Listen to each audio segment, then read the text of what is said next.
اور تیرا ایسا کرنا گویا اس کے منہ میں آگ جھونکنا ہے۔ دوسرا یہ کہ اگر تم سلام کرتے ہو وہ تمہارے سلام کا جواب نہیں دیتا، تو پھر اللہ کی حدیث کا مفہوم یہ ہے کہ اللہ کی نظر میں، اللہ کی عدالت میں پھر یہ صلہ رحمی اور قطع رحمی کا معاملہ نہیں رہتا، بلکہ ظالم اور مظلوم کا معاملہ ہو جاتا ہے۔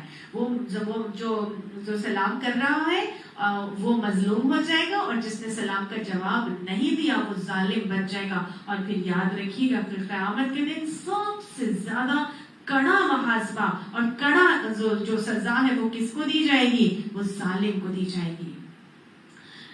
اور وہ شخص جو جھگڑے کو ختم کر دیتا ہے، اگر کبھی کسی رشتہ دار کے ساتھ کوئی جھگڑے کا معاملہ ہوا ہے تو اس جھگڑے کو ختم کرنے والے کے لیے آپ صلی اللہ علیہ وسلم نے خوشخبری دے دی ہے، اور آپ نے فرمایا کہ ترک نزاع کرنے والا ایسا ہے کہ جس نے جنت کے اطراف میں اپنا گھر بنا لیا۔ تو نزاع کو ختم کرنے والا، جھگڑے کو ختم کرنے سے انسان جنت کے اطراف میں، اور ایک جگہ آتا ہے جنت کے وسط میں اپنا گھر بنا لیا، مڈل آف دا جنت میں اس نے اپنا گھر اور محل بنا لیا ہو۔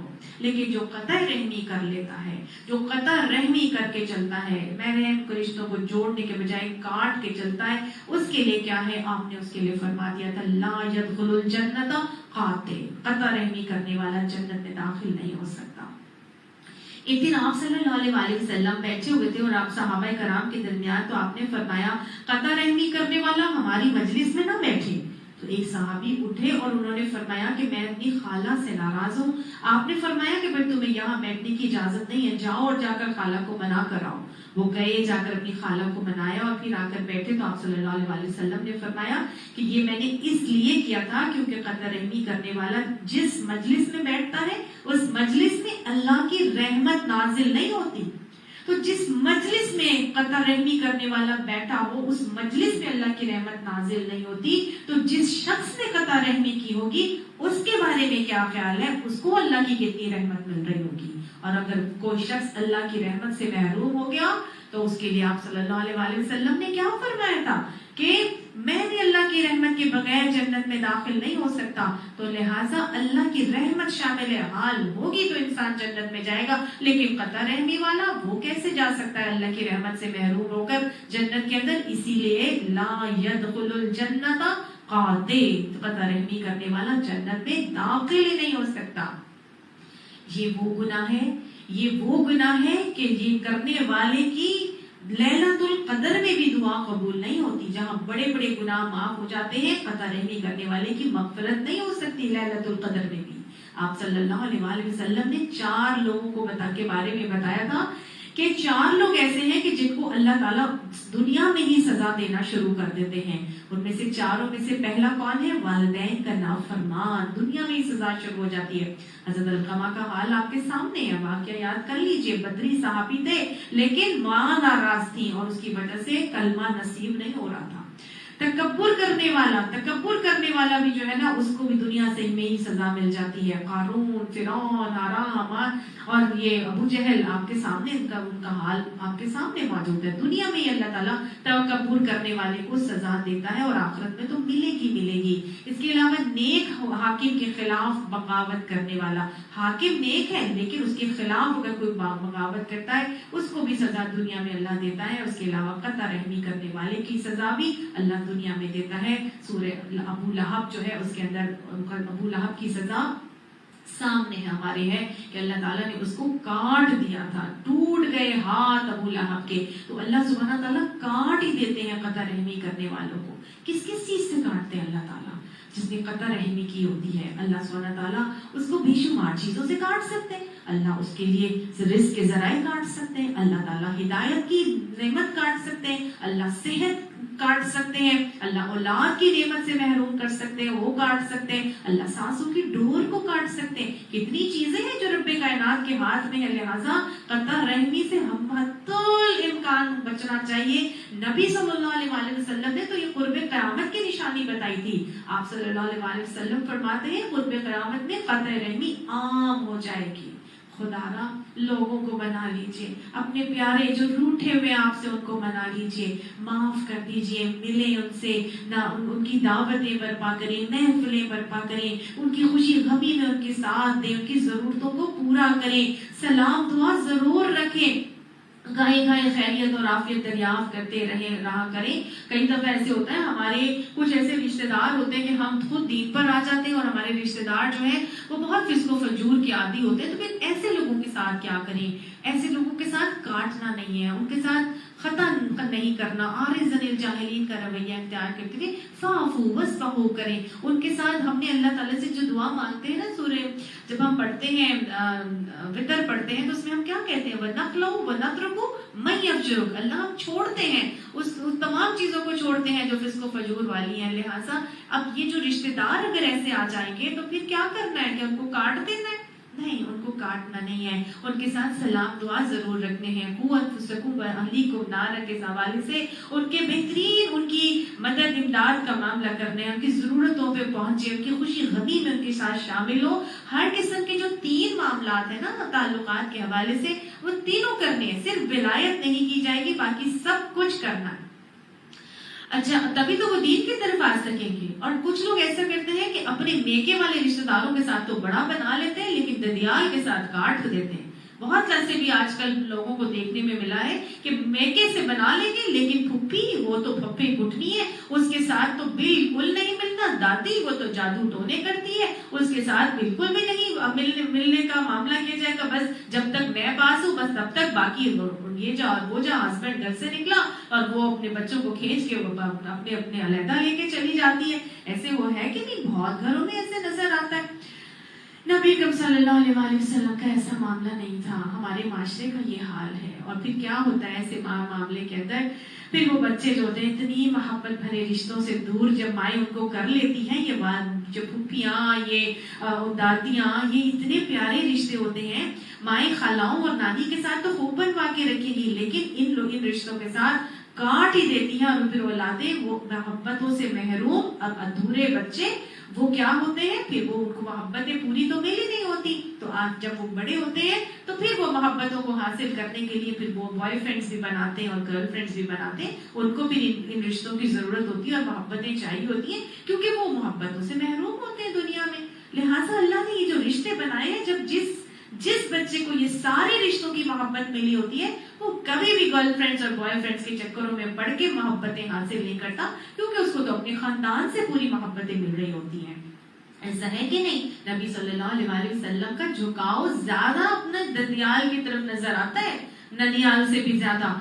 ننیال میں تو صرف 6 مہینے کے تھے جب وہ اپنی والدہ کے ساتھ گئے تھے اور واپسی پہ ان کی والدہ کا انتقال ہو گیا تھا، اور اس کے بعد جب حضور صلی اللہ علیہ وسلم نے مدینہ ہجرت کی تب گئے تھے اپنے ننیال میں، باقی سارا وقت وہ اپنے ددیال میں رہتے کہ نہیں رہتے؟ نبی صلی اللہ علیہ وسلم کا ددیال کی طرف جھکاؤ ہے، اور آپ صلی اللہ اور باقی ساری چیزوں سے ہمیں پتہ چلتا ہے کہ جو بچے کی جو نیچر اور فطرت آتی ہے وہ ددیال کی آتی ہے، وہ ددیال ہی پہ ہوتی ہے۔ اور جیسا بچہ گرو کر رہا ہوتا ہے، اگر وہ ددیال سے ملتا ہے اور ان رشتوں سے، محبت والے رشتوں سے ملتا ہے، تو باقاعدہ ماؤں کو بھی انڈرسٹینڈنگ میں آسانی ہوتی ہے کہ اچھا یہ عادت اس کی اپنی پھپھی کی طرح ہے، اچھا اس کی عادت یہ والی اپنی دادی کی طرح ہے، اچھا یہ بہترین اور بہت انداز میں، خوبصورت انداز میں اس کو وہ مزید گروم بھی کر سکتی ہے۔ اب ضروری تو نہیں ہے نا کہ ساری اچھائیاں صرف میکے کے اندر ہی ہو، سسرال بہت ہی برا ہو۔ اگر سسرال کو وہ برا سمجھتی ہیں تو یہ سمجھ لیں کہ وہ جو شوہر ان کا جو ان کے ساتھ اتنا حسن سلوک کر رہا ہے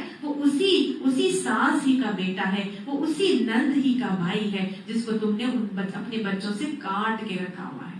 تو اب رشتہ داروں کے حوالے سے، صلہ رحمی کے حوالے سے بہت خوبصورت ایک موٹا سا نسخہ اور ایک اصول یاد کر لیجئے کہ ہم نے کیا کرنا ہے۔ آپ صلی اللہ علیہ وسلم نے ایک بہت ہی خوبصورت واقعے کے ذریعے سے مجھے اور آپ کو یہ طریقہ سکھا دیا کہ ایک دفعہ آپ صلی اللہ علیہ وسلم بازار سے گزر رہے تھے کہ ایک تاجر کو دیکھا جو کچھ تول رہا تھا، تو آپ صلی اللہ علیہ وسلم نے اس کو فرمایا